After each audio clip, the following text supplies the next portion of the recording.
Cette étude sur la couverture vaccinale anti-HPV chez l'adolescente en France et l'étude qualitative, en particulier le point de vue des médecins. Alors, à la fois, c'est le sujet qui est intéressant pour nous, puisque ça concerne bien sûr les adolescents, mais aussi le fait de faire ces études qualitatives sur des objets qui appartiennent à tous. Ça, c'est aussi un enjeu, je pense. Donc, on vous écoute. Merci.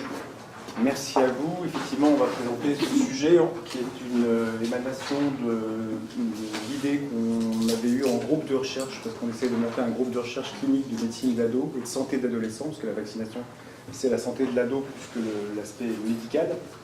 Et en ayant Jonathan dans le bureau à côté de moi, on avait volontiers échangé sur les modalités pour pouvoir évaluer par rapport à la vaccination anti-HPV ce qui pouvait expliquer le fait qu'on ait une couverture vaccinale extrêmement faible, comme je vais vous la donner, en France, et d'essayer de voir quel est le point de vue des médecins pour expliquer cette situation et quelle est leur interprétation à travers les différents niveaux de lecture qu'on a pu observer dans cette étude.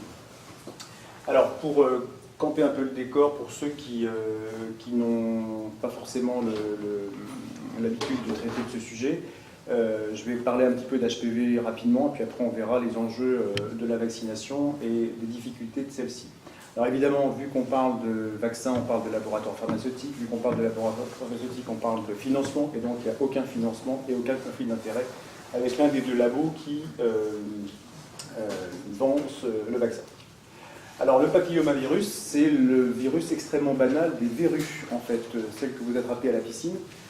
C'est des HPV, elles peuvent donner parfois dans les localisations génitales des condylomes, et puis elles peuvent donner aussi parfois également des infections sexuellement transmissibles.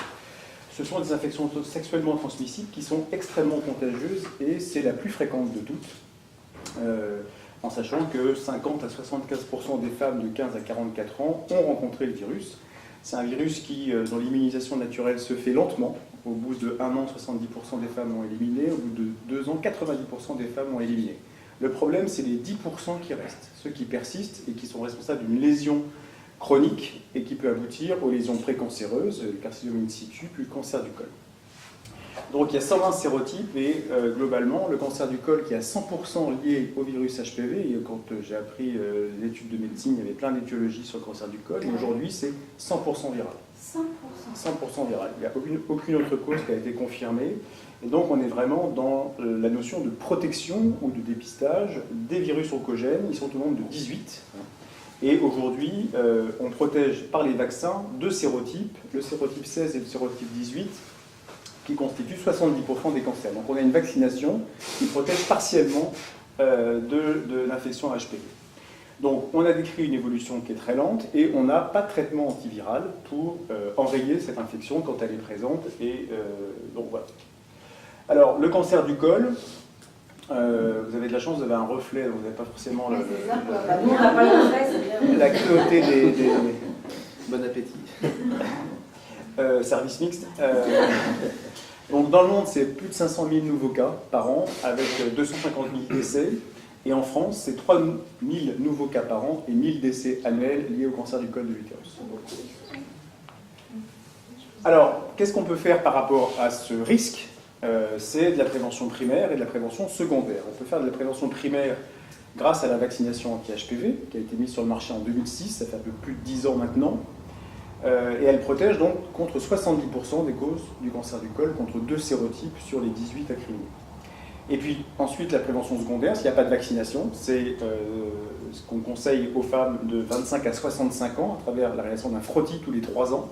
C'est la recommandation de l'HAS, en sachant que ça va être donc la technique de la brosse. Ça ne reflète que l'état de cellularité du col, ça ne dépiste aucune infection, aucun autre problème de la sphère génitale. Et c'est spécifiquement pour rechercher ces lésions précancéreuses ou cancéreuses. Et globalement, on considère que 50% des femmes font ce dépistage régulièrement dans de bonnes conditions. C'est 2 ans sans vaccin ou c'est 3 ans, quel que soit le... J'ai pas compris. La présence du vaccin, elle conditionne la fréquence des frottis. Alors, excuse-moi, oui, donc les frottis sont à poursuivre aujourd'hui parce que le vaccin couvre que 70%, et puis aussi on est en phase d'évaluation d'efficacité vaccinale, donc il faudra, si on fait une étude de cohorte, voire la baisse de la prévalence du nombre de cancers. Donc, Et si la jeune fille n'est pas vaccinée, on maintient les 3 ans comme rythme de frottis. tout à fait. Ce rythme-là, il est générique, hein, c'est-à-dire que c'est pour tout le monde. Donc, si le vaccin est efficace, et à ce moment-là, peut-être que ça aura une application pour celles qui ne sont pas vaccinées, on n'en est pas là. Alors, la vaccination anti-HPV, en France, elle est recommandée et remboursée à 65%. J'ai regardé le prix ce matin, c'est 135 € l'injection. Il y a 50 € de la poche de la maman ou du papa. Ça peut être remboursé par la Sécu, mais ça peut poser des problèmes pour des personnes qui n'ont pas de complémentaire et qui ne sont pas à la C'est CMU. remboursé par la Sécu, ça peut À être remboursé par la 65%. mutuelle. À 65%, Mais c'est le reste remboursé par la Sécu. mutuelle. Le reste par la mutuelle ou par la personne si elle n'a pas de couverture universelle. Et donc, les âges, c'est 11-14 ans. Ils ont depuis pas mal changé. On verra un petit peu leur implication de ces changements. Et puis, avec une extension de la recommandation jusqu'à 19 ans révolus. Aujourd'hui, on a un schéma qui est un petit peu plus simple, mais qui a été plus complexe que ça précédemment.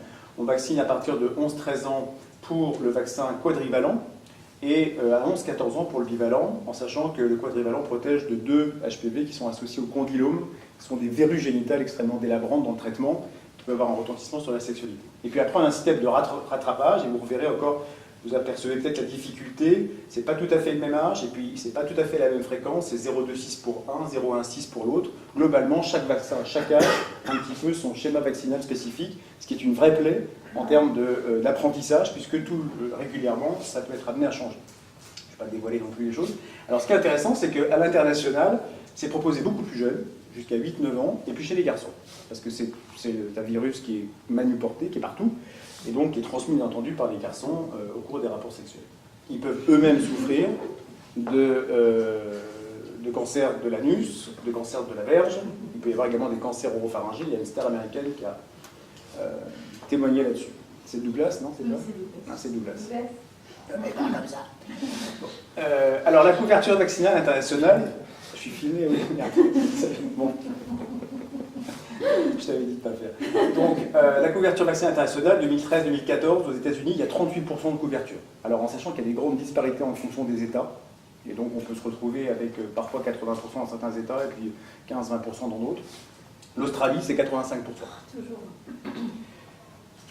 En Europe, alors, Royaume-Uni, 86%, Portugal, 87%, Espagne, 73%, Italie, 71%, Danemark, 81%, Norvège 76, Allemagne 40. On se croit à l'Eurovision. France 17 points.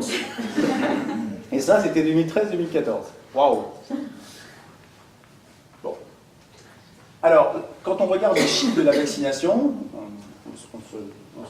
et qu'on regarde l'évolution de cette vaccination, alors on va regarder la courbe en bas, parce qu'elle correspond à une vaccination complète, qui à l'époque était une vaccination qui constituait 3 doses à 16 ans. Aujourd'hui, le schéma est un petit peu simplifié dans les âges précoces, mais à l'époque, c'était 16 ans. Donc on a eu un pic à 28% de couverture vaccinale, et puis globalement, à partir de 2011, une diminution, une décroissance, jusqu'à atteindre le chiffre de 13,7% actuellement.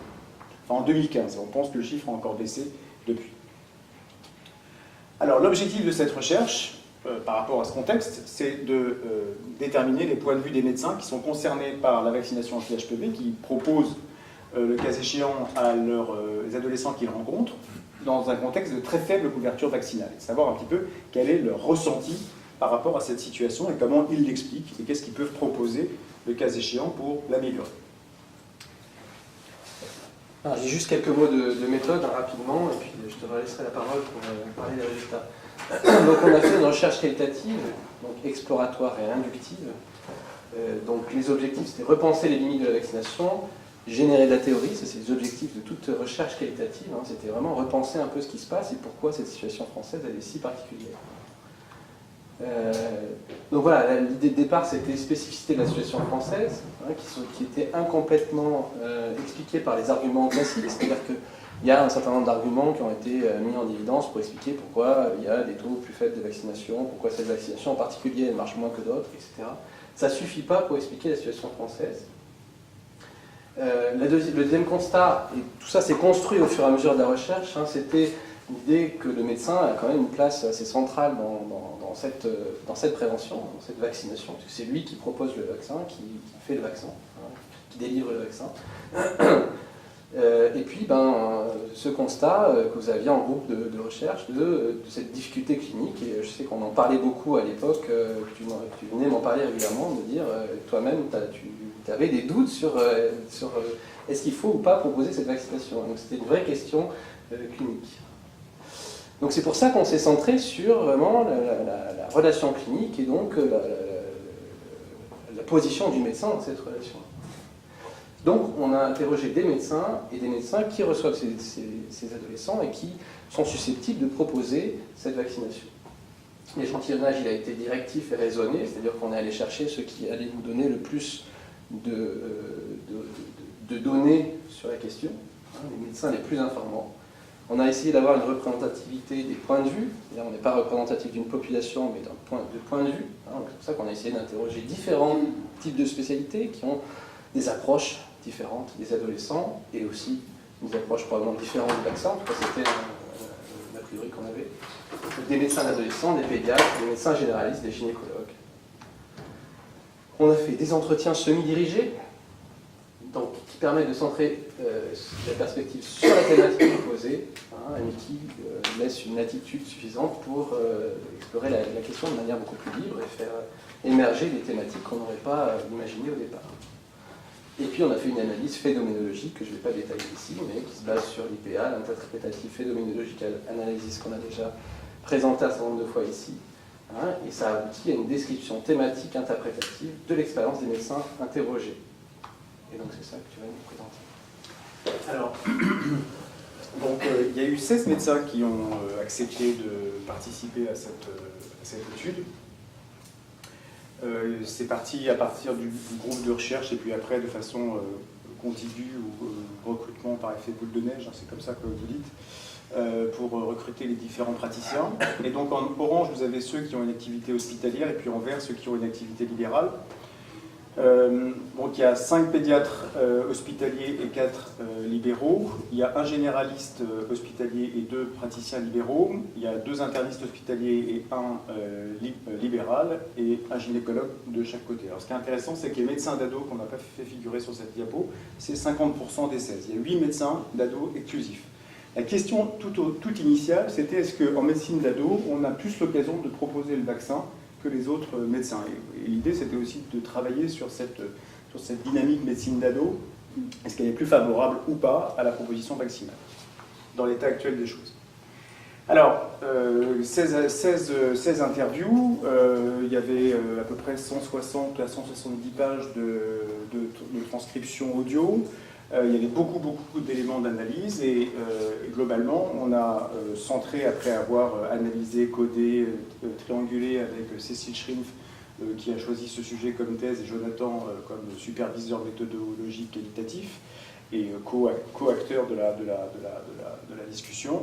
On a isolé 3 thèmes qui concernent le niveau d'information, le thème de la sexualité et la motivation, l'envie qu'on a ou pas de parler de la vaccination HPV.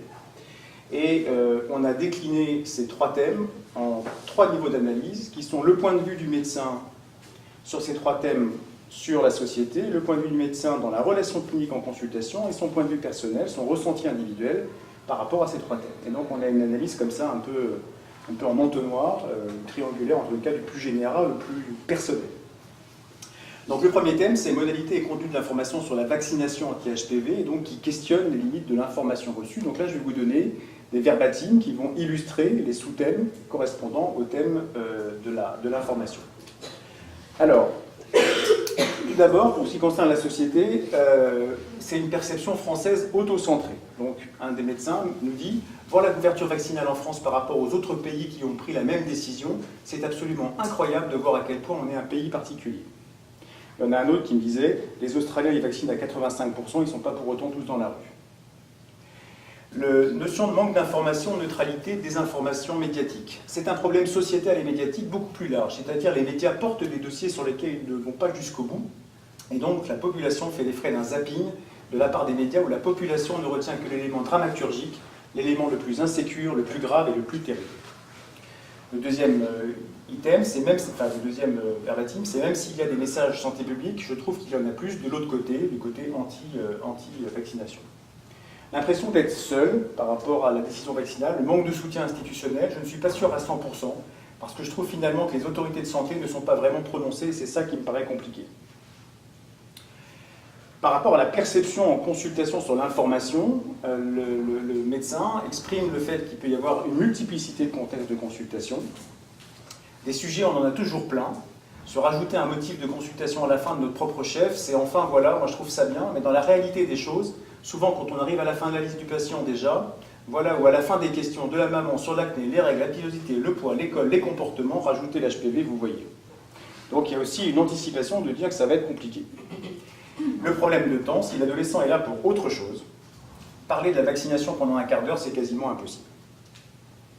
Donc la notion d'information est compliquée dans la relation médicale, voilà, paraît compliquée au niveau de la relation médicale. Dans l'exemple que tu donnais là, du médecin qui oppose vacciner et être dans la rue, c'est-à-dire que les Français seraient dans la rue, du coup ils ne vaccinent pas? Bah, il dit les Australiens, ils ne sont pas dans la rue en vaccinant. Donc qu'est-ce qui nous prend à ne pas vacciner nos ados? Qu'est-ce qui se passe de différent là-bas par rapport à nous? Les Australiens, ils ne sont pas dans la rue alors qu'ils vaccinent à 85%. Ouais. Vous avez préféré le deuxième Non, mais j'ai pas compris. D'accord, j'ai fait à l'envers. Non, je comprends toujours pas la logique du mec dans la rue. Ben, ça, il se passe rien, quoi. Il se passe Il rien. vaccine beaucoup et il se passe rien. Bah oui, c'est normal, c'est normal. C'est-à-dire qu'il n'y a pas de tollé. Il n'y a pas de tollé. scandale, quoi.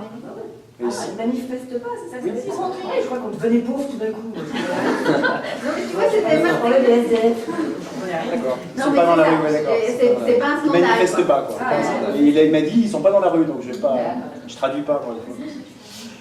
Alors, le ressenti du médecin, il y a un sentiment de surprise et l'impression d'un défaut d'information préalable. Donc le médecin répond, il y a l'idée que tout compte fait, d'où est sortie la vaccination anti-HPV, personne ne connaissait l'HPV. Bon. Donc on est parti à la fois avec une nouvelle vaccination et pour un virus dont personne ne parlait. La notion de manque de formation, permettant un argumentaire médical, en disant on manque quand même en France d'engagement public, qui soit vraiment dégagé des laboratoires pour avoir une information claire sur tout ça, ou c'est ta parole contre celle de 40 000 internautes. La notion également de manque de repères liés aux modifications des schémas vaccinaux, ça change tout le temps ce schéma, c'est dur, je trouve ça difficile, tous les ans, tous les 2 ans, il y a un truc qui change. Donc ça c'était le thème de l'information. Alors maintenant le thème de la sexualité, qui précise la réticence des médecins à aborder cette thématique qui est considérée comme intime ou qui peut être considérée par certains. Nous on regarde ce qui ne fonctionne pas dans la vaccination, on ne parle pas de ce qui pourrait favoriser les choses qui fonctionnent. Donc, pour la société, donc le médecin considère que la société voit la sexualité comme un sujet de discussion tabou en France, et on l'illustre en disant quel est selon vous le problème en France vis-à-vis de cette couverture vaccinale? Je pose la question, le médecin me répond, moi je dirais le tabou de la sexualité. Et je pose la question, est-ce qu'il n'y a pas un problème chez nous pour aborder ces sujets-là, un certain tabou français? Non, ça c'est pas la question, c'est le médecin, l'interviewé qui pose cette question. Est-ce qu'on n'a pas des blocages pour aborder ça et que finalement, dès qu'un papa, une maman nous dit « oulala, stop », on ne rentre pas là-dedans? Est-ce que nous, notre réflexe n'est pas de nous mettre en retrait? Et j'en parle plus. Quoi. Donc on parle même les mots sont choisis avec intérêt. La notion du ressenti du thème de la sexualité en consultation, il y a une notion d'amalgame entre sexualité à risque, infection sexuellement transmissible, infection génitale à HPV. Au début, je vous ai dit que c'est une infection qui est banale, mais les médecins décrivent qu'ils entendent le discours « c'est bon, ma fille, elle n'a pas de conduite sexuelle à risque, ça va, c'est pour des populations à risque s'exposant, moi, mes enfants, je ne les ai pas élevés comme ça ». Il y a aussi la notion que ça puisse, comme c'est lié à l'intimité et à la sexualité, que ce soit accélérateur de l'accès à la sexualité. Et s'ils le font, c'est comme s'ils sous-entendaient que du coup maintenant ça ouvrait les portes à une autorisation et à autre chose. Vous voyez la symbolique pour certains parents, elle est vraiment celle-là. La difficulté liée à l'âge de prescription, je trouve ça beaucoup plus compliqué si on veut vraiment parler de sexualité à une gamine de 11 ans. Et la notion de discuter l'indication, l'intérêt de supprimer le lien entre discours sur la vaccination et discours de la sexualité. La politique de santé veut qu'on ait même avancé l'âge pour enlever cette question-là, celle de la sexualité, ce qui est sage à mon avis. Peut-être qu'un jour il faudra le faire carrément à 6 ans. Se pose aussi la question de la durée d'efficacité de la vaccination, ce qui a expliqué les âges initiaux de la vaccination à l'adolescence. Le ressenti du médecin par rapport à l'abord du thème de la sexualité. Alors c'est une gynéco qui parle des pédiatres. Les pédiatres, excusez-moi pour pour les thèmes. Les pédiatres n'ont pas trop l'occasion ni l'habitude de parler de sexualité, et ça je le vois à travers des jeunes patientes qui arrivent enceintes et qui n'ont pas été dépistées aux urgences pédiatriques parce qu'elle a 12 ans et qu'elle n'est pas fringuée comme une salope, et du coup personne n'a pensé qu'elle pouvait avoir des rapports sexuels. Écoute, c'est quelqu'un qui voit beaucoup de jeunes ados qui sont enceintes et dont on n'a pas imaginé qu'elles pourraient l'être. Et deuxième item, c'est ça signifie aborder la sexualité. Aborder la sexualité, c'est très compliqué pour un certain nombre de nos confrères. Donc voilà, il y a des praticiens qui sont assez à l'aise avec ça, et puis d'autres qui sont plus en difficulté. Le dernier thème, c'est quelle est la motivation, l'envie qu'a le médecin à prescrire cette vaccination, et ce qui correspond à la difficulté d'argumenter cette décision. Et donc, quand il regarde le point de vue du médecin sur la société, la première chose dont il parle, c'est le caractère obligatoire ou non obligatoire. Puisqu'on a 3 vaccins qui sont obligatoires, et puis tous les restes sont recommandés. Et donc, le fait, donc les médecins disent, en parlant des parents, le fait que j'ai un choix à faire me laisse penser que ce n'est pas indispensable. Et si ce n'est pas indispensable, est-ce que c'est indiqué? Et si on me laisse faire le choix, est-ce que j'ai envie de faire injecter mon enfant au risque que ça lui déclenche des effets indésirables? Il y a la notion de théorie du complot sociétal, qui est de dire les résistances aux vaccins sont de l'ordre de la foi, il n'y a pas de rationalité, on est dans une théorie du complot. La notion de couverture sociale, voilà, est-ce qu'il peut y avoir des choses qui peuvent faire hésiter? Et le médecin répond oui, pour certains milieux, le prix malheureusement, puisqu'il reste 50 € par ampoule vaccinale à débourser. En consultation, il y a l'obligation d'autorisation parentale, puisqu'en France, elle est soumise à l'autorisation parentale. Ça fait même que si on a très envie de donner l'information par rapport au vaccin, si on a très envie de le prescrire, on ne peut pas toujours s'ils sont absents.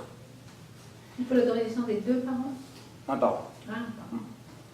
Le dilemme des parents, être vacciné ou ne pas être vacciné, de toute façon, les deux sont un choix, et qu'il n'y a pas de non-choix, il y a de toute façon un choix. Et l'autre notion, c'est les parents donc, demandent au médecin, vous feriez quoi à ma place? Je ne suis pas à votre place, et c'est compliqué de se mettre à votre place, je ne suis pas vous, je vous donne les avantages, les inconvénients, une façon de penser différemment, et à vous de vous approprier ce que vous allez en faire. C'est un peu cash, mais on va voir un peu les enjeux que ça peut avoir sur l'implication médicale. La perception du médecin par rapport à ce thème de la motivation, c'est la notion de désaccord médical. D'un confrère à l'autre, nous ne sommes pas du tout univoques, donc c'est encore plus compliqué. Il y a un discours qui n'est pas du tout homogène entre les médecins. Moi, je pense qu'elle n'est pas proposée. Je pense qu'il y a une bonne partie de nos confrères qui restent, eux, assez réticents sur un certain nombre de vaccins. Donc, ça participe aux mères qui disent moi, je rencontre, un gynéco m'a dit que c'était utile ou pas utile, mon médecin traitant a dit le découragement, puisque je passe plus de temps sur l'hépatite B et le rougeole, oreillon-rubéole, parce que là, je pense qu'il y a un vrai risque sans parachute, et pour l'enfant et pour la collectivité, ou, plus pour illustrer le découragement, tu peux baisser les bras parce que tu n'as plus d'énergie, ou toute l'énergie du médecin qui veut faire ça consciencieusement, c'est épuisant. Donc on sent la lutte. Voilà, donc c'est les 3 thèmes, information, sexualité, motivation. Et donc la discussion, on peut considérer globalement, et c'était l'idée de travailler sur cette faible couverture vaccinale, que c'est une vaccination à réaliser. Et on va essayer de voir comment on a orienté la discussion et qu'est-ce qu'on a pu proposer par rapport à cette situation. Et donc pour ce faire, moi j'ai repris le thème des niveaux d'analyse, au niveau sociétal, au niveau de la relation médicale, au niveau du médecin citoyen, en tous les cas en tant que praticien et citoyen participant à la société française.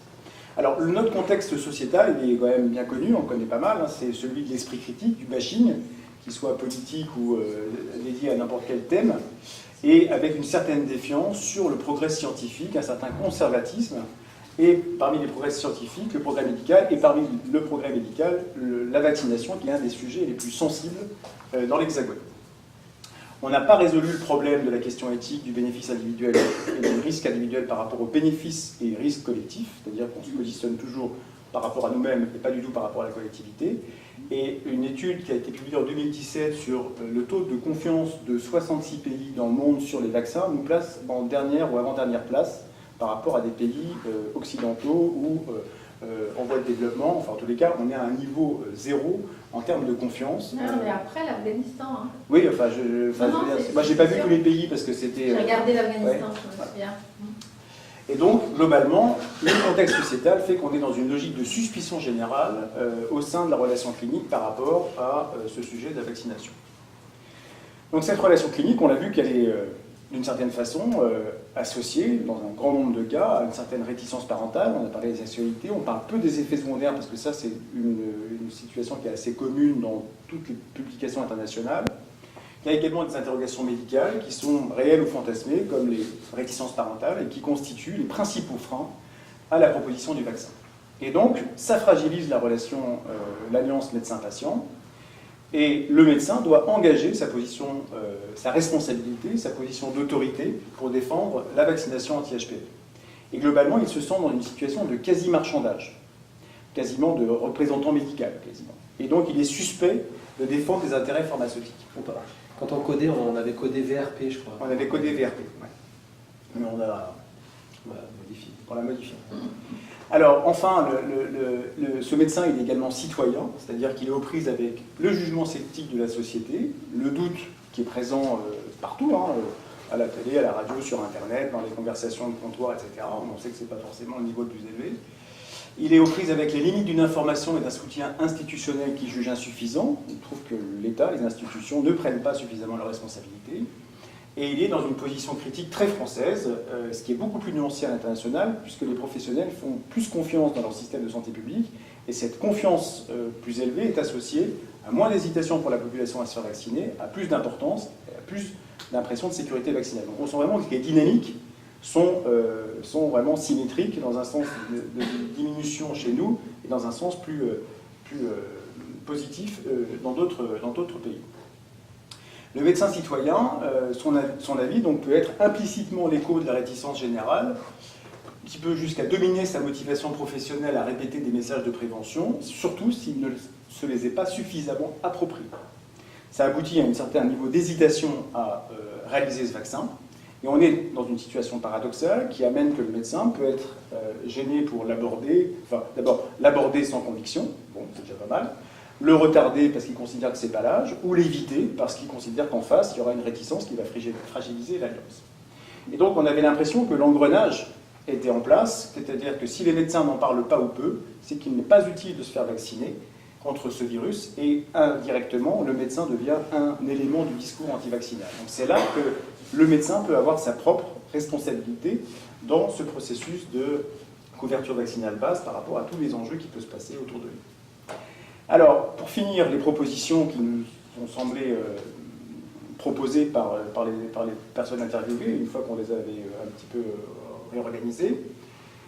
Alors, il concerne deux thèmes, celle de l'information et celle de la prévention et du rôle du médecin au sein de cette prévention.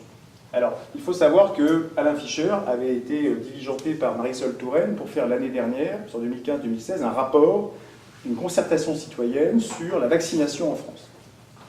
C'est un rapport qu'il a rendu de façon un peu difficile, semble-t-il, où il avait des positions assez fortes, hein, puisqu'il parlait de vaccination, de retour à la vaccination obligatoire pour tout, de retour de vaccination à l'école, enfin bon voilà, il y avait vraiment une réaction jusqu'à ce que des informations puissent confirmer le bénéfice de tout ça, qui était assez autoritaire, et c'est peut-être la raison pour laquelle son rapport n'a pas été aussi développé que ça. Et en même temps, ces notions-là, il a fait des études qualitatives auprès des familles, des professionnels, etc.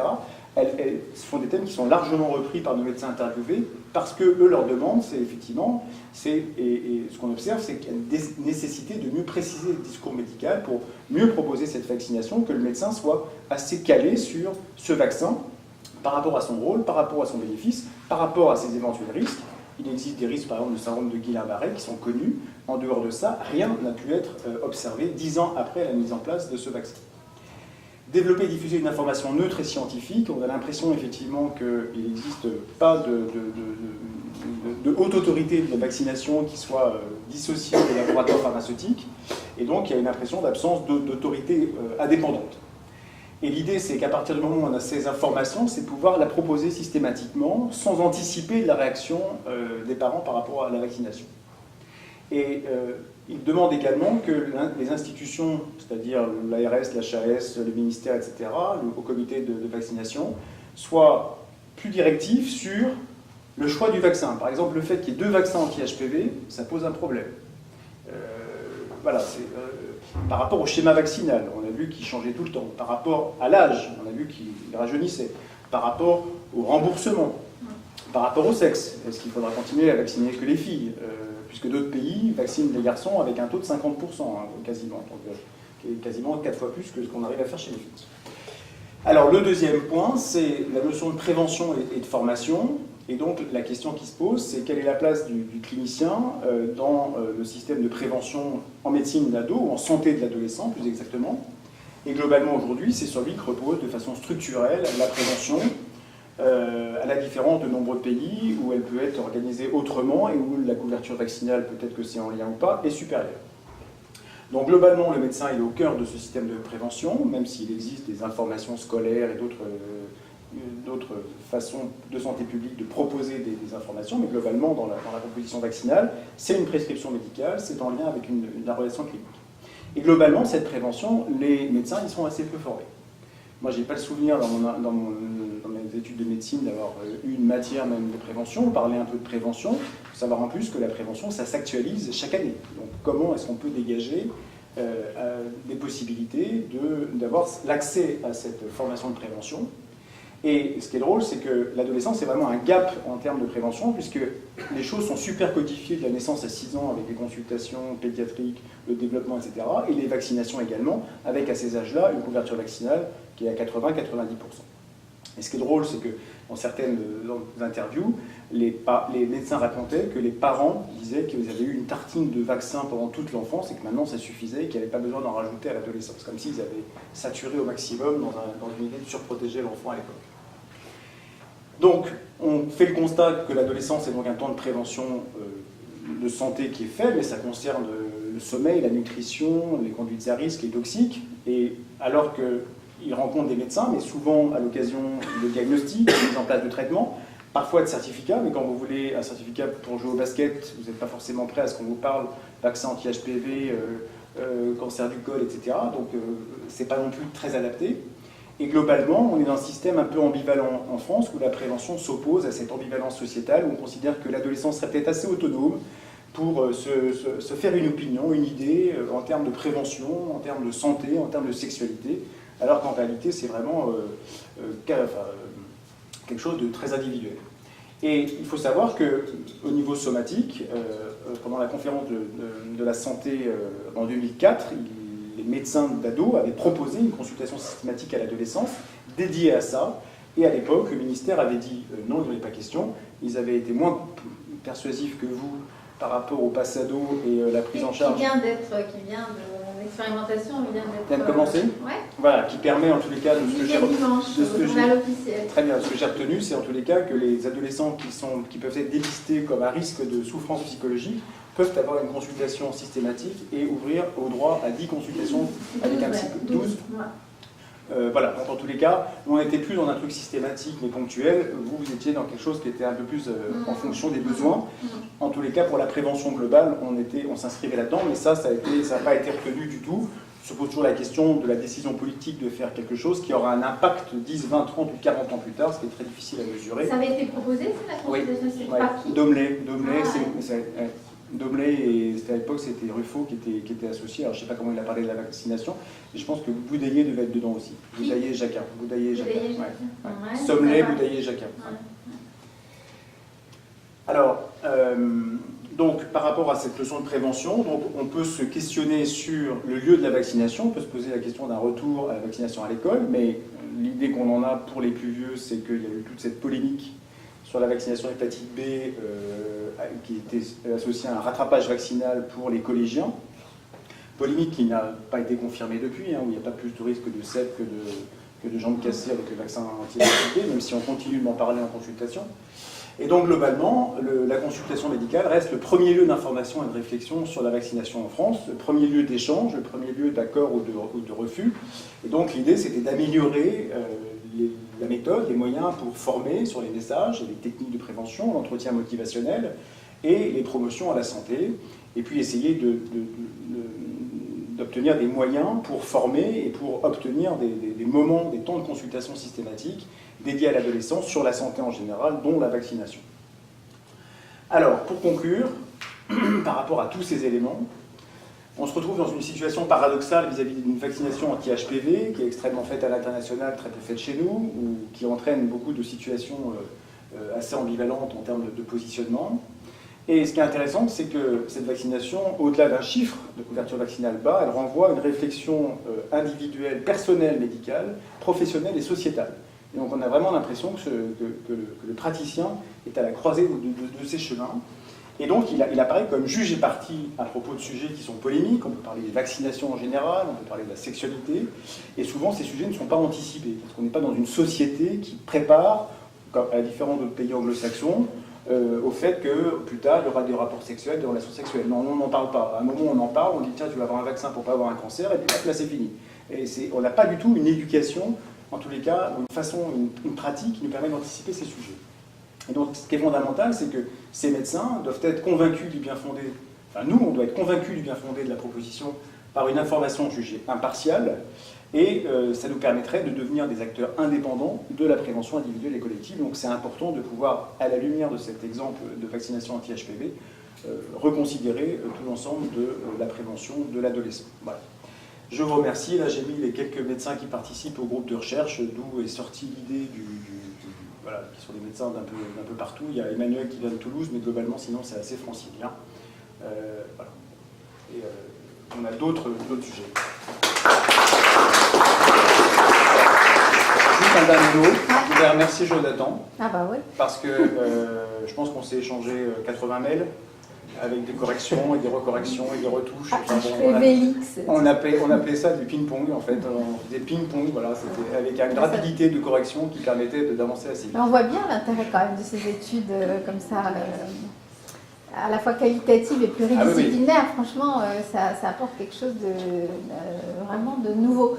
Alors, vous allez poser toutes les questions que vous voulez poser. Moi, je voulais juste faire 2 remarques qui m'ont beaucoup intéressée. C'est qu'on voit qu'il y a des choses en commun avec d'autres sujets, par exemple contraception, qui a d'ailleurs été présenté ici aussi, sur la question de la sexualité. C'est-à-dire qu'on ne veut pas parler de sexualité heureuse, quoi. Donc on parle que de difficultés, et du coup, évidemment, ça passe très mal. Et on associe, du fait de cette question de la difficulté de parler de la sexualité, du coup, on associe uniquement la sexualité au risque, et du coup, on sait bien qu'à l'adolescence, évidemment, ça ne va pas marcher. Donc il y a quand même, et c'est très proche de ce qu'on dit sur la contraception, par exemple. Donc il y a des choses, donc on voit qui sont vraiment très en commun sur la question. Et puis il y en a d'autres qui semblent spécifiques au sujet HPV. Donc je trouve que là, il y aurait vraiment quelque chose effectivement à mettre en lumière. L'autre point, alors moi, je n'avais pas gardé en mémoire la proposition de Sommelet là, de la consultation systématique. Je n'avais pas ça, en tout cas, je ne sais pas. Mais parce qu'on pourrait imaginer, parce que les idées, ça se recycle. Non, mais que si par exemple vraiment on fait, après l'expérimentation, on met en place la question du pass santé jeune, donc possibilité pour tous les jeunes gens d'avoir 10 à 12 séances, parce qu'il y en a 2 pour les parents, du coup ça fait 12, de prise en charge. On pourrait aussi imaginer, puisqu'il faut finalement, c'est bien un médecin qui va prescrire la possibilité pour que ce soit remboursé par les psychologues en ville. Hein, vous savez, pour que ce soit remboursé par la Sécu, il faut que ce soit prescrit par un médecin. Alors, parce qu'il y a eu un débat là-dessus, mais finalement, c'est comme ça, la Sécu a imposé ça pour le remboursement, pour prendre en charge les consultations des psychologues, pour rembourser les consultations psychologiques, ce qui sera donc une première en France, hein, quand même, puisque ça n'existait pas. Eh bien, on peut imaginer que peut-être que si vraiment on arrive à le développer, puisque là, c'est une expérimentation, que cette première consultation, elle sert aussi à d'autres choses, en fait. Parce que les vaccinations, la santé, les risques, enfin bon, il y a des tas de choses. Mais alors, évidemment, ça supposerait un entretien où on est à la fois capable de parler de sexualité, de vaccination et de, je sais pas, De sommeil, psy, de nutrition, tout, de de tester, voilà. Donc c'est un peu exigeant et en même temps, par exemple, ça sera au cœur de la question adolescente, quoi. Voilà, parce que effectivement, et ça peut quand même se faire en une consultation. Hein. Enfin, moi, je crois que c'est vraiment une question d'état d'esprit. Mais en tout cas, essayer de relier un petit peu des préoccupations différentes. Je ne sais pas si ça sera possible, mais là, on sent qu'il y a un vrai problème de représentation. Et dans le corpus tel que vous, en tout cas les choix que vous avez fait là pour la présentation, je trouve qu'il y a beaucoup de choses d'identification des médecins. Les médecins, c'est comme si ils étaient presque parents, quoi. Enfin, tu vois, ils se mettent dans cette position-là. Qu'est-ce que vous feriez si vous êtes à ma place? Les parents, ils disent souvent ça. Moi, ils me le disent pour des choses bien plus complexes.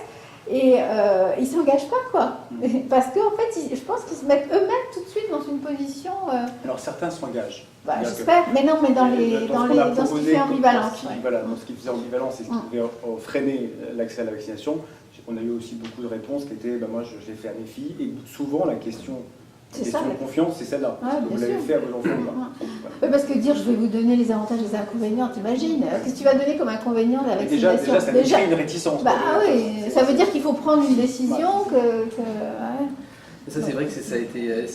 Il y a deux discours dans la tête des médecins. Il y a le discours médical qui veut dire il faut vacciner, et puis aussi le discours individuel qui est oui, est-ce qu'il faut vraiment vacciner, quoi. Et ça, on l'a bien illustré, et justement, on s'est posé la question de savoir finalement comment on pourrait illustrer au mieux ça. C'était poser la question aux médecins, mais finalement, vos filles ou vos nièces ou les gens de votre entourage, que vous les avez vaccinés, et il y a régulièrement des médecins qui disaient non, ou en tout cas qui pourraient dire non, et je pense que ça serait intéressant de faire quelque chose de quantitatif là-dessus en posant deux questions. Est-ce que vous proposez la vaccination? Est-ce que vous avez un discours pro-vaccinal? Oui, non. Est-ce que vous allez vacciner vos proches? Oui, non. Et je suis sûr qu'on aurait des surprises.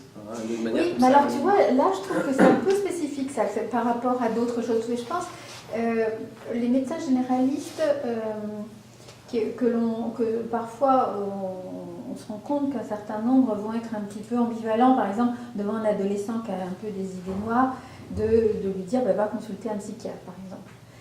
Il y en a manifestement, ils vont leur donner des antidépresseurs alors qu'ils sont anxieux. Enfin, on sait bien qu'il y a des choses qui fonctionnent moyennement bien.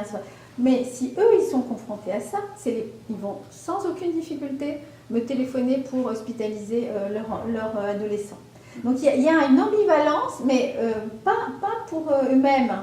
Enfin, c'est presque une sorte de question de discrimination. Enfin, je sais pas, on imagine qu'il y a un peu ce que disait hier, on a reçu des gens du ministère là, pour une étude qui vont faire sur la santé mentale en France.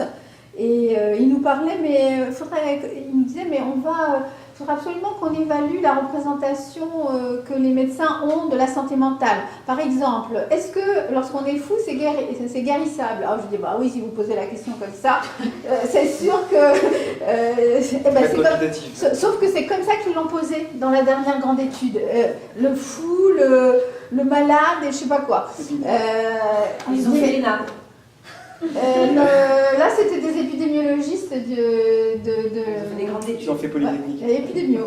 Mais bon, non, tout ça pour dire que je pense qu'en plus, il doit y avoir différents types de... Parce que là, effectivement, moi, j'ai souvent autour de moi entendu des médecins qui disaient ah ben non, moi, j'ai pas vacciné ma fille. Bah oui, si le médecin généraliste dit ça, c'est fini. Ça veut dire que lui, il a un savoir, il a quelque chose, mais comment veux-tu que quiconque dans sa clientèle vaccine sa fille, quoi?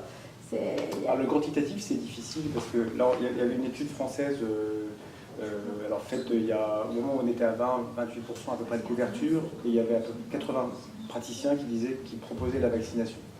Et toutes les études qui essaient d'associer un niveau de vaccination à la perception, je ne sais pas s'il y a un biais, mais en tous les cas, on a l'impression qu'il y a moins de liberté. En tous les cas, c'est plus difficile de dire c'est recommandé, mais je ne le propose pas. Et donc, c'est plutôt insidieux, c'est assez indirect. On me dit que, on a dit que, et je pense que ma collègue à côté le fait. Vous voyez, c'est quelque chose qui n'est pas dit clairement, je ne le propose pas. On m'a raconté, voilà, tout le monde propose. Ah oui, tout le monde propose. On ne l'assume pas, tu veux dire. Ouais, c'est pas. Parce qu'il y a un autre item qui est les autorités de santé. je me suis souvent, j'ai souvent posé la question aux responsables des autorités de santé de savoir si sur la vaccination, dans d'autres pays, on en faisait plus, parce que tu te dis, et ils disent qu'au contraire, ils font rien. La plupart du temps, c'est systématique. C'est-à-dire la question est systématique. Je pense qu'un des pays qui n'était pas là, mais il paraît que les Pays-Bas, c'est un pays où c'est hyper. Ces questions-là de vaccination sont aussi super. Mais en fait, jamais ils vont dire quoi que ce soit, parce que c'est évident. Pas problématique. Ouais. C'est évident. Donc ils vont pas. Et d'ailleurs, au niveau européen, souvent ils veulent pas. Ils disent bah non, on fait pas. Il n'y a aucune vaccination obligatoire ailleurs. Hein. On est le seul pays où c'est... voilà. Après, vous pouvez refuser. Alors, il y a des pays où il n'y a pas d'autorisation parentale, ou en tous les cas, l'ado peut remettre en question l'autorisation parentale. Souvent, c'est proposé à l'école, et souvent, c'est fait comme à la ferme. Alors, c'est peut-être un des éléments, enfin, tu l'as dit, si ça doit passer par le médecin généraliste, c'est peut-être pas le bon maillon. Hein. Voilà, en tout cas, effectivement, je pense que si on le met au centre, là il est au centre, si on le maintient au centre, il faut lui donner les moyens. Il faut lui donner les moyens et de formation et d'information, je pense que c'est vraiment ça. Hein. De formation à cette position de prévention, c'est-à-dire qu'il puisse vraiment être formé à ça.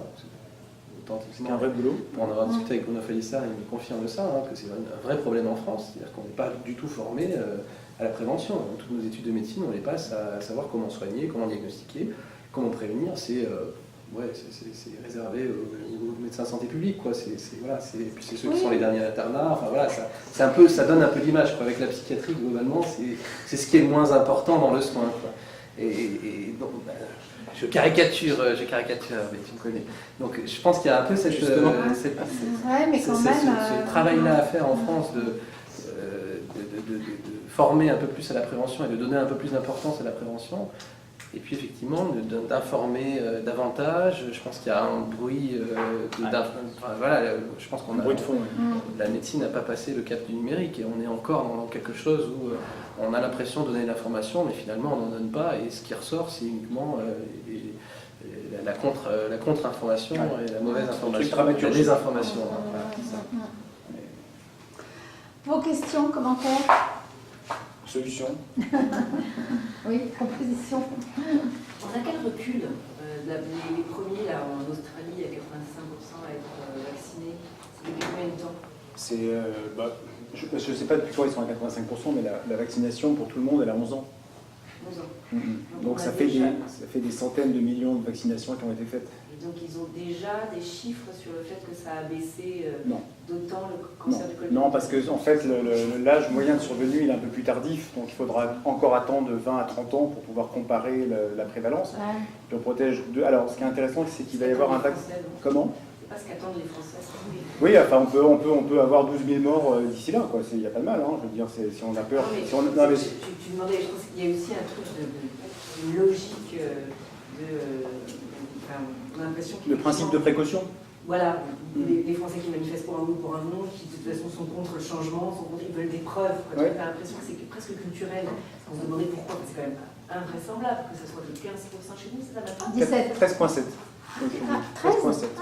Impressionnant. 13,7. Il y a bien quelque chose qui nous appartient.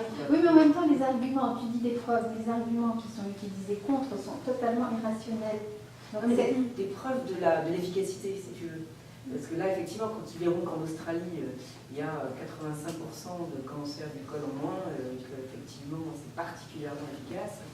Alors, c'est vrai qu'ils n'ont pas attendu ça pour vacciner contre la poliomyélite. Ah oui, exactement. Mais c'était une autre ère. Avant, le médecin avait tout pouvoir, aujourd'hui, plus du tout. C'est difficile d'attendre pour la prévention. C'est difficile dans la... bien sûr. Je ne sais pas du tout que je dis. Non, mais je comprends ce que j'essaie de comprendre pourquoi. Et c'est vrai que la relation médecin-malade en France, c'est complètement, c'est vachement, alors, avec des avantages, mais peut-être cet inconvénient-là. Mais on doute la parole du médecin. On n'a pas parlé du contexte parce que beaucoup de médecins nous ont parlé de l'hépatite B, nous ont parlé de H1N1, ont parlé du Mediator, ont parlé de tous les scandales médiaticaux, santé, etc. Donc effectivement, il y a un doute qui s'est installé. Je ne pense pas qu'on est le seul pays où il y a des scandales. Nous, on les appelle scandales, quoi. C'est déjà dans le mot, parce qu'il y ait des ratés, qu'il y ait des choses qui ne vont pas bien. qu'on ait eu, nous, scandale, le vrai Médiator. problème, oui, le Mediator, mais le sang contaminé aussi, Oui, initialement. c'est vrai. Il y a des choses Originalement, comme ça. c'est vrai. Mais qu'on ait eu des. On les a, dès qu'il y a un truc qu'on appelle le scandale, quoi. Tu vois, la dépakine, on dit scandale. Ouais. Or, la dépakine, c'est juste qu'on ne l'a pas fait, quoi. Alors que c'était connu rationnellement. Les études, là, l'avaient montré depuis longtemps. On l'étudiait, nous, dans le cours, il y a 30 ans. Et donc, tu vois, tout se transforme en scandale et c'est. Du coup, effectivement, je pense que ça nourrit le soupçon quand même. Mais moi j'ai goûté là pendant, il y a pas mal de, et ceux qui sont contre ne sont pas simplement des mamans inquiètes, ça peut être aussi moi je regardais des personnes politiques ou des médecins, d'authentiques professeurs de médecine qui décrivent tous les inconvénients à être vaccinés avec beaucoup de force. Pendant les débats, j'avais entendu je ne sais plus quel candidat à l'élection présidentielle qui disait que c'était dangereux de se faire vacciner contre je ne sais plus lequel, je crois que c'était hépatite B. Et c'était sur France Inter, et on recommençait le débat là-dessus, en 2017, quoi. Donc le truc, si quelqu'un entend ça tout le temps, la petite musique, qu'il y a un danger, s'il y a un danger, qu'on le dise, on arrête, si on n'a pas, qu'on le dise, qu'on continue, mais qu'on ne soit pas dans cet entre-deux qui fait qu'on est quand même, on devient singulière et singulièrement pathétique, quoi. D'où l'importance des représentations T'as coupé, collectives. là, ou pas Non, j'ai pas. Ce qui est assez intéressant, On peut en parler pendant des heures, c'est le problème. le recul de ce travail-là, c'est qu'Hervé est arrivé très réticent sur ce vaccin au début du travail. J'avais presque l'impression, c'est mon impression, je ne sais pas quelle est ta conviction profonde, mais j'avais presque l'impression que tu voulais montrer à quel point c'était compliqué ce vaccin, à quel point finalement il fallait peut-être le remettre en question. Et aujourd'hui, je vois à quel point tu le défends en fait. Donc c'est intéressant comment ta position s'est modifiée durant cette recherche. Moi, j'ai essayé de garder une position neutre, c'est-à-dire pas être à défendre à fond le vaccin, soit le torpiller. Alors, tu as peut-être vu, et souvent les gens interviewés ont dit mais qu'est-ce que tu fais toi et est-ce que tu as vacciné ta fille? Donc voilà, donc j'ai été moi-même. Tu as été mis dans la même position. Voilà, dans la même position. Que celui qui propose. D'ailleurs, je ne leur ai pas répondu. Mais. T'aurais dû pour. Oui, mais si je voulais. Après, j'influence. Alors À la fin. À la fin, quand il sera publié. Ah oui, parce qu'il faut le publier, mais aussi. Non, en fait, on va garder pour nous parce qu'on a trouvé ça pas mal. Ça fera une formation. Non, il faut vraiment publier. Tu voulais faire une remarque? Je disais, il y avait une pédiatre qui me disait que, parce qu'il y a beaucoup aux urgences, il y a beaucoup d'enfants qui étaient non vaccinés contre la rougeole. Elle me disait, de ne pas parler forcément d'éruption, de parler d'éruption cutanée et tout, mais généralement, il me disait, une éruption cutanée comme il y en a tout le temps, mais du coup, de leur parler de l'encéphalite, beaucoup. Et ça marchait un peu. Quand vraiment les parents. Pour les vacciner, pour la rougeole, donc est-ce que si en présentant des aspects très noirs de la maladie, comme l'hépatite B, quand vraiment c'est un cas grave, ou justement les cancers, à quel point ça peut être délabrant, cancer du col, je ne sais pas si ça passerait. Alors c'est ce que font les labos. Ils ont un support, ils ont des photos, à peu près c'est pas celle-là, mais je crois que c'est Garde d'Asile qui a un dépliant en plastique où on a des cols qui ont l'air de moins en moins enneigés, on va dire, et globalement ça marche pas. L'adolescent, le cancer ça fait peur à tout le monde. Le fait qu'on puisse prévenir un cancer, c'est quand même une bonne nouvelle. Mais le fait que ça puisse être eux qui soient concernés par ce cancer du col, ça ne leur parle pas à tel point que cet outil n'est pas utilisé. Et donc ça reste quelque chose d'un petit peu... tu vois, le cancer du col, c'est pas une localisation qui est évidente, quoi. Pour des gamines de 11-12 ans, c'est évident, pour des 16-17 ans, c'est différent. Donc on a vraiment une gamme d'âge extrêmement large. Et la notion de peur, c'est pas... Enfin, les médecins d'ado, alors moins les médecins dans les services, les diabétologues, ils disent tu vas perdre tes doigts, tu vas perdre tes pieds, tu vas perdre tout, tu vas de la vue, tu seras dialysé. Mais la peur, globalement, ça risque d'accentuer encore le rapport de force avec l'ado, et c'est pas forcément un bon... Avec les parents, c'est différent, mais avec les ados, ça marche pas. L'INVS avait fait une étude là-dessus sur pourquoi ça marche pas la prévention à l'adolescence. Et en fait, ils avaient montré ça, que chez les adolescents, au contraire, au fond, le tabac, quoi, au contraire, c'est quasiment la prise de risque. Chez les parents, c'est un peu différent. Oui, parce que moi, j'ai l'impression qu'à les parents des petits, c'est pas à l'ado. Quand on propose la vaccination contre l'HPV, c'est pas à l'ado, jeune, vieil enfant, entre guillemets, qu'on s'adresse en priorité. Souvent, c'est plutôt aux parents, ou c'est plutôt les parents qui sont en demande. Et Quand ils sont en demande. quand ils sont en demande, ou en tout cas en demande d'information. Quand ils sont en demande d'information. Et ça, je pense que peut-être ça peut plus. Les parents, normalement, les parents des petits, ça marche un peu mieux. Ça marche mieux. Parents des ados, je ne sais pas. Peut-être un peu mieux quand même que chez les ados, mais manifestement, c'est pas. C'est peut-être pas très fair-play entre guillemets. Moi, j'ai l'impression que ce qui interpellait les parents, qui est lié à la sexualité de leur enfant, c'est plus tard la fertilité de leur enfant et donc eux-mêmes leur possibilité entre guillemets de devenir grands-parents. Et autant devenir avoir un ado. Projection, Mathieu. Mais et ça, par contre, de leur dire mais le risque, c'est que votre enfant ne puisse pas avoir d'enfant. Ça, c'est par contre, c'est dur à recevoir. Oui, mais tu vois, Mathilde, pour dire un truc pareil, il faut déjà être convaincu qu'il faut vacciner les ados. Tu vois oui, mais donc à ce moment-là, tu vas dire les choses comme on va trouver des arguments. Tu vas t'adapter aussi à l'autre, mais il faut être convaincu. Si tu n'es pas convaincu, tu ne vas pas aller lui dire ça. Tu vas j'ai pas le droit quand même tu vois. Non, mais c'est ça. C'est que tout découle de là quand même, de cette d'une position qu'il faut avoir. Et après, tu trouves toujours les arguments, je pense, pour vacciner ou les manières de faire, plus ou moins. Mais après, le problème, c'est ça, c'est qu'on voit bien que les médecins ne sont pas... Mais moi, c'est l'âge. Je ne comprends pas l'âge. Pourquoi on vaccine à cet âge-là? Si tard, ça arrête pas. Non, au contraire, si tôt. Parce qu'après, ils sont infectés. Non, mais ils sont infectés. On sait que les premiers rapports spectiels en moyenne, c'est 17 ans. Oui. Et on propose la vaccination à 11 ans. Ouais. C'est parce que le vaccin met 5-6 ans à agir. Non. Non, mais c'est vrai que par rapport aux chiffres, à l'âge moyen de relations sexuelles, l'âge de vaccination est trop précoce. Bah oui. Mais effectivement. Mais c'est pour le dissocier un peu. Alors, on ne sait pas parce que. Et le dissocier de la sexualité. Franchement, on parle de filles à 11 ans, on dit tu vas la vacciner contre le cancer machin. Ça va pas, la tête, on verra plus tard. Oui, c'est ça. Sauf que du coup, tu décales, tu vois. Tu te dis, c'est pas le moment, et puis après, c'est plus le moment, quoi. C'est passé. Soit c'est trop tôt, soit c'est trop tard. Il y a une consultation à 15 ans, on nous envoie des papiers en disant la consultation, rappelez. Ah si, je te promets. Ah non, il n'y a rien de. C'est peut-être ta mutuelle ou. Oui, moi non plus, je c'est pas la sécurité. En tout cas, là, il y a la visite de 15 ans de savoir si tout marche bien. Oui, un libéral, 15 ans sur un motif de consulte, il ne venait pas.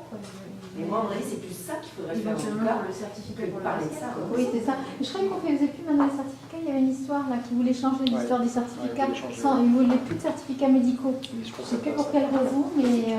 Parce que ça coûtait trop cher. Oui, je ne sais pas, j'ai entendu ça l'année dernière. Ils voulaient enlever la prescription médicale de certificat, le fait de rédiger des certificats. Mais justement,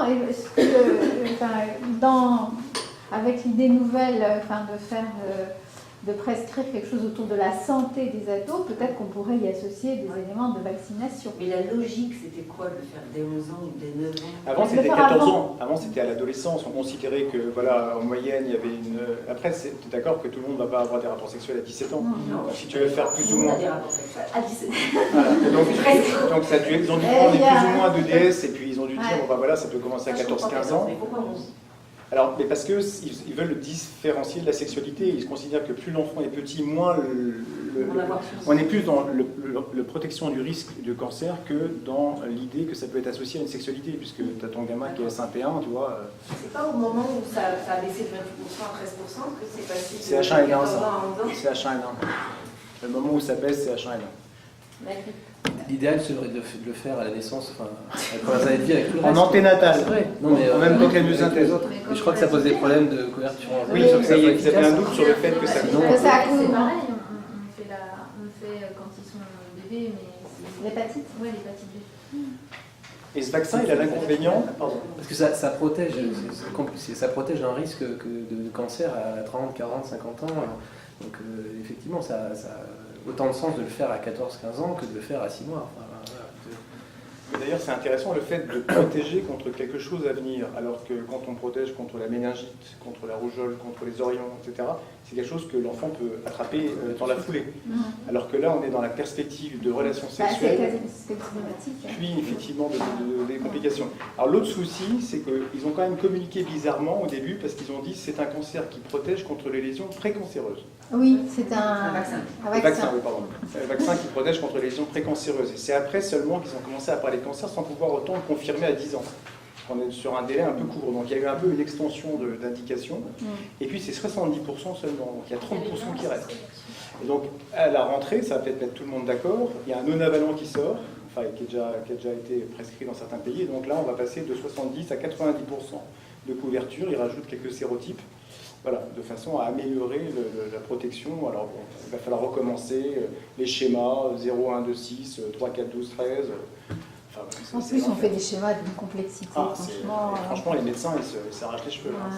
C'est compliqué. Il y a aussi la prévention secondaire qui existe déjà, dont les Aussi. mamans sont habituées, donc c'est peut-être aussi ça qui fait que ça freine.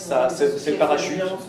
C'est le parachute. Ouais. Bah oui, C'est le Parce parachute. que ça existe partout et on a des taux à 85%. oui, c'est ça, ça existe aussi. Et 50% seulement font leur frottis. Donc il y a des... Et les frottis, c'est dès le début en plus. Or, les frottis, c'est fait souvent chez les femmes beaucoup plus âgées aussi. Donc il y a toute cette notion. Une question de néophyte.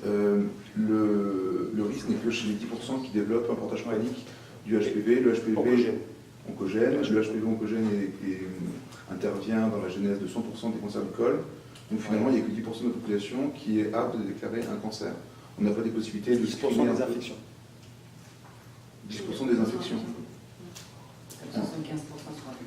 Ah. Et on n'a pas de possibilité de savoir qui est à risque de développer ce portage chronique. Pas encore. Plutôt cibler les... Oui, tu vas en faire à l'autre. Qu'est-ce que fait que l'autre développe ce type de cancer? La prédisposition génétique, oui, probablement, mais là, on n'en est pas là. En tous les cas, nous, on n'en est pas là. Peut-être que certains s'intéressent à ce... Oui, mais ça doit faire partie des études. Mais en même temps, tu vois, là, il y a un vrai progrès. Enfin, on a un mécanisme, une connaissance supplémentaire, et c'est le lien entre les deux, et ça modifie pas la position des Français. Non, mais c'est de l'éco-psychiatrie. Ah bah, de toute façon, oui. C'est sûr que il y a quelque chose d'anthropologique, mais sociologique, ouais. Mais psychologique aussi. Camille. Vous savez qu'il n'y a quand même pas beaucoup de campagnes de prévention et de communication. Enfin, on communique pas du tout sur ce vaccin. Mais parce que, alors là aussi, l'INVS, qui s'appelle plus l'INVS, qui s'appelle l'Agence de santé publique, je crois. L'IRESP. L'IRESP, L'Institut de recherche santé publique. Peut-être à les recherches, non. Mais donc, en tout cas, ils ont fusionné, mais ils avaient fait une étude, je me rappelle, parce qu'ils étaient venus me voir au titre des adolescents. Et il disait que la communication sur ce sujet était tellement liée à la question de la sexualité, un peu comme le suicide. Si tu parles de suicide, tu vas faire rendre, mais pour une raison différente, qu'ils étaient totalement bloqués, quoi. Enfin, il y avait une... Et que parfois ils devaient retirer les campagnes, que d'autres fois il y avait des réactions réactionnaires, si j'ose dire, comment parler de sexualité sur les murs du métro. Enfin, il y avait vraiment des réactions très fortes sur ces questions. Et ça, c'est d'un côté. L'autre point, c'est que dans la plupart des autres pays européens, il n'y a pas de communication là-dessus. Il y a juste... voilà, c'est un fait. C'est un fait. Et donc, nous, on ne peut pas se contenter de ça. Mais je veux dire, on ne peut pas dire, demander aux parents ou aux adolescents comment ça se fait que vous ne vaccinez pas, ou comment se fait-il que vous ne vaccinez pas vos ados, si les parents n'ont pas entendu parler, s'ils ne sont pas informés, s'il n'y a aucune communication qui est faite. C'est leur demander quelque chose que non, il y a des vaccinations à tous les âges en fonction de ce qu'on est capable de faire, et il y en a une à l'adolescence aussi.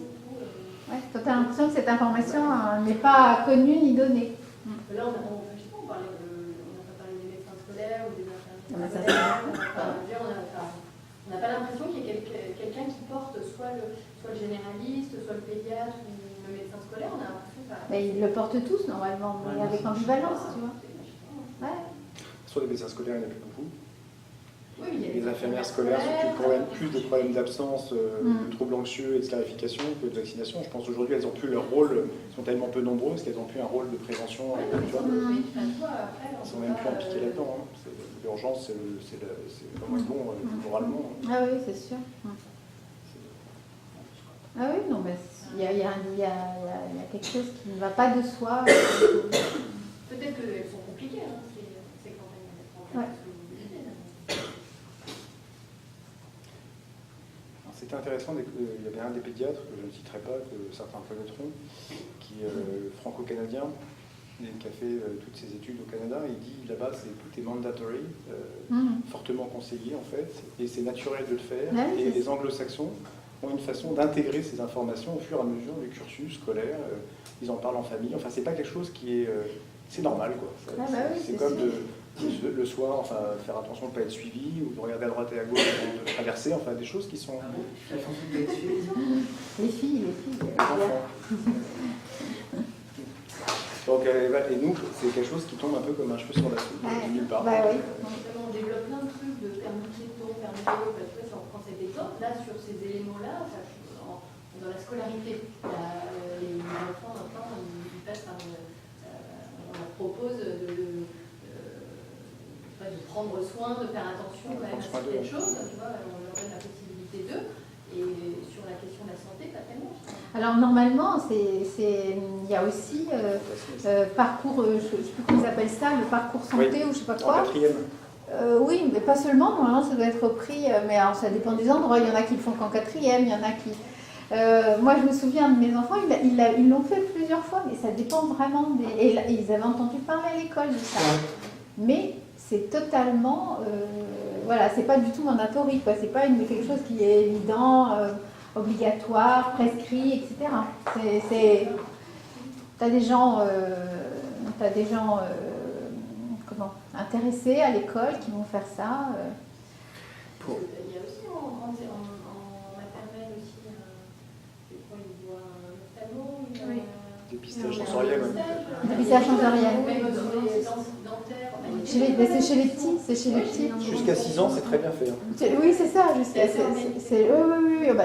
C'est d'ailleurs étonnant parce que jusqu'à 6 ans, c'est quasiment un modèle quand même en France, disons autour de la PMI et l'école et tout ça.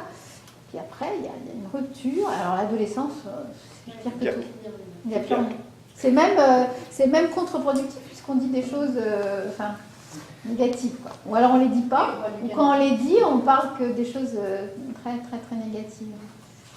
Pour te donner une idée, il y a une autre partie de la recherche qui interroge les ados, on pose des questions là, mais c'est des ados donc, qui sont la plupart du temps hospitalisés ou en consultation, donc suivis par des médecins, donc censés avoir de l'âge à l'âge où on est censé leur avoir au moins une fois parlé de cette vaccination.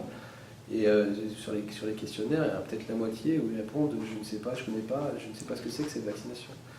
Pour donner une ordre d'idée, et pourtant c'est des ados potentiellement sensibilisés à cette question-là puisqu'ils sont suivis. Sensibilisés au suivi.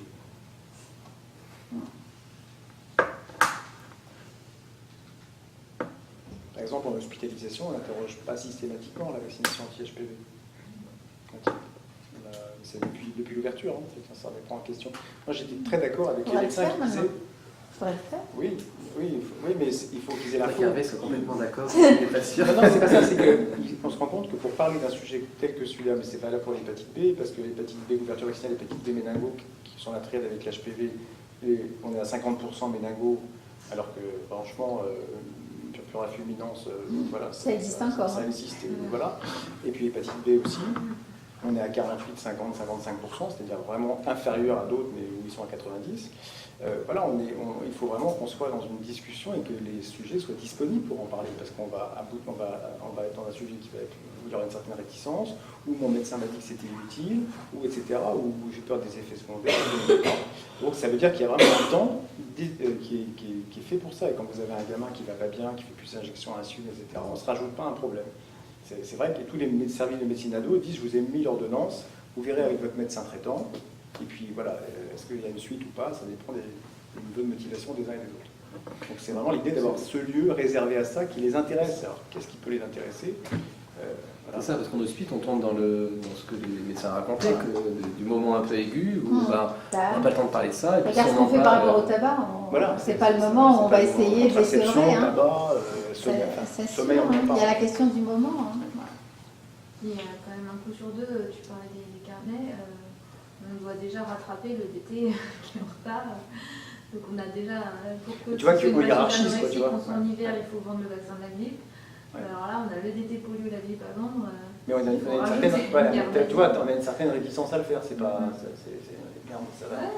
On hiérarchise toujours. C'est une histoire. Avant, il y avait les services militaires, on faisait tous les vaccins d'un coup. Mais là, je crois qu'il va y avoir un mois de service. Mais il n'y avait plus qu'un, c'était il y a un mois, dans le programme de Macron, il y avait un mois pour tous, pour garçons et filles. Mais ce matin, on en parlait en groupe d'ados, et il y en a qui ont compris que c'était service militaire d'un mois, ce que je ne crois pas. D'autres qui avaient compris que c'est service civique, je ne crois pas tout à fait non plus. Je ne sais pas ce que c'est exactement, mais il faudra voir. Mais peut-être que c'est l'occasion. Bah ouais, peut-être que c'est l'occasion de... L'information. Ah ouais, tout à fait. Et d'éducation à la santé. Il faut le faire à 11 ans. Ils sont à quel âge? Ah, ils sont grands. Ça serait 18 ans. Ouais, donc c'est trop tard. Ça serait 18 ans. Ah, il y a la journée des 18 ans, là, comment ça s'appelle? C'est un peu moins tard, mais c'est tard quand même. C'est 17. Ouais, la journée des 11 ans. La journée avant de rentrer au collège. On ferait une belle journée d'éducation à la santé. Bon, je sais pas, mais on va trouver des solutions sur la santé. Tu sais comment c'est en Espagne? Non, je parlais à Juliana. Tu es vacciné toi-même? L'expérience clinique, c'est parmi mon gynécologue qui m'a expliqué qui se fait les questions des relations sexuelles, les risques des relations sexuelles, et en plus, il y a la possibilité de se vacciner. Donc, j'imagine on le fait comme ça parmi les gynécologues. Ça se fait. Mais j'avais pas l'impression qu'ils étaient surprises quand même que c'était 73% sont vaccinés déjà en Espagne. Parce que moi, j'avais pas cette impression-là. Mais c'est vrai que moi, je suis 27 ans. Oui, c'est plus récent. Ouais. Mais moi, j'avais la notion que c'était élevé en Espagne, j'avais regardé. Donc, c'est bien de cette nature. Oui, tu voulais conclure? Non, Non, bon, mais il faut continuer c'est sur pas ces conclu, études. d'ailleurs. Merci beaucoup.